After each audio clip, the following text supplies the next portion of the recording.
Olá pessoal do Tubo Aulas, bem-vindo a mais uma aula de matemática.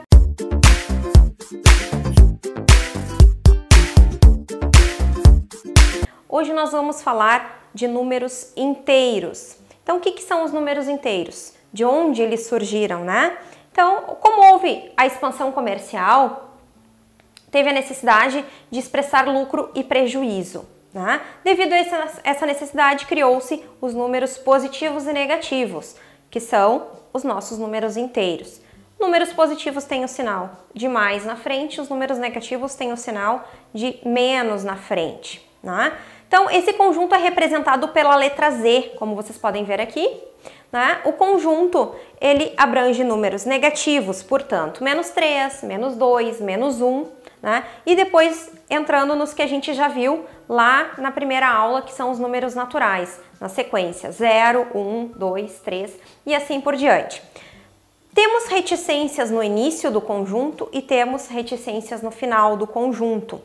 Lá nos números naturais nós tínhamos apenas no final. Por quê? Nós tínhamos o ponto de partida do conjunto, que era o número 0, 0, 1, 2, 3 e assim por diante. E nós não tínhamos o final. Neste conjunto de números inteiros, nós não temos o início dele. Por quê? Porque eu não sei qual é o menor número negativo, assim como eu não sei qual é o maior número positivo. Então ele pode continuar tanto para os números menores quanto para os números maiores. Assim como lá nos números naturais nós tivemos as operações, aqui nos números inteiros nós também temos as operações com os números inteiros. Por exemplo, 5 menos 4 é igual a 1. Né? Até aí não tem mistério nenhum. Primeiro número, que é o 5, é maior que o 4, que é o segundo que nós estamos diminuindo. Portanto, apenas 1. 6 menos 8. Agora sim que começa a aparecer os números negativos, né, nas nossas operações. Eu tenho o número 6 e preciso diminuir 8. Ah, mas como eu vou fazer isso?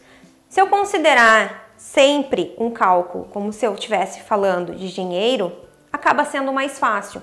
Por exemplo, todos os números positivos é o que eu tenho de dinheiro. Todos os números negativos é o que eu preciso pagar ou o que eu estou devendo. Né? A maioria de vocês faz isso no dia a dia. Então, tenho R$6, né, no meu bolso e eu preciso fazer um pagamento de R$8. O que vai acontecer? Eu vou ficar com dinheiro? Não. Então, tenho R$6 e preciso pagar 8. Eu ainda vou ficar devendo R$2. Então, como é que eu faço isso? Coloco primeiro o sinal de negativo e depois eu coloco o meu resultado 2. Esse sinal é que vai dizer que eu ainda estou devendo R$2. Um outro exemplo, estou devendo R$5, né? Preciso pagar 5 e tenho R$2. Então, menos 5 mais 2 é igual a menos 3. Por que menos 3? Se eu estou devendo 5 e tenho apenas R$2, eu não vou ficar com dinheiro algum. Eu vou ficar ainda devendo R$3. Multiplicação e divisão de números inteiros. Então, por que eu falei junto a multiplicação e a divisão? Porque a regra de sinal é a mesma. Por exemplo, eu vou lá, faço uma compra, né, de R$5 cada parcela e faço em 3 parcelas. Então eu estou devendo, né, 3 parcelas de R$5.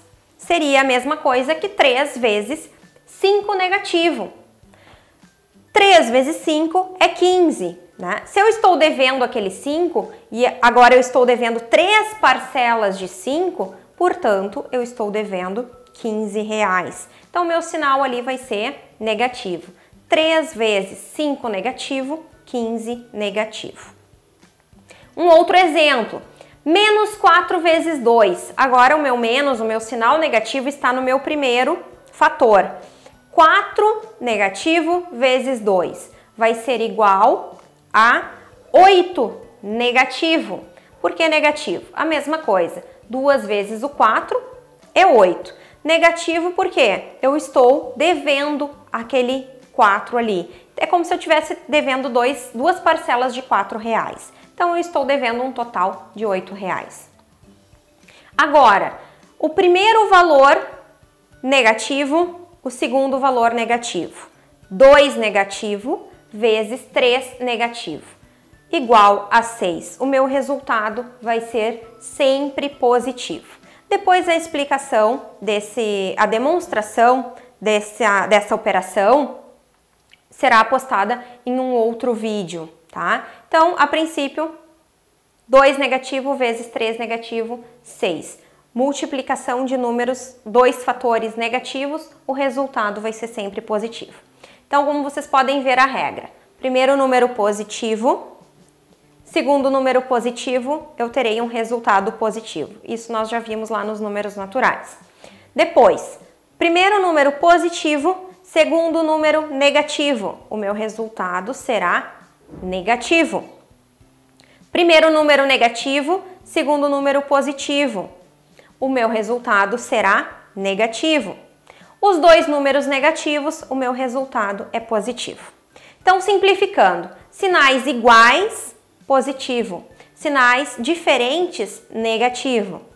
Isso apenas para multiplicação e divisão, tá? A regra para adição e subtração é aquela anterior que eu já falei. Considerem sempre como valor devendo e valor que eu tenho, certo?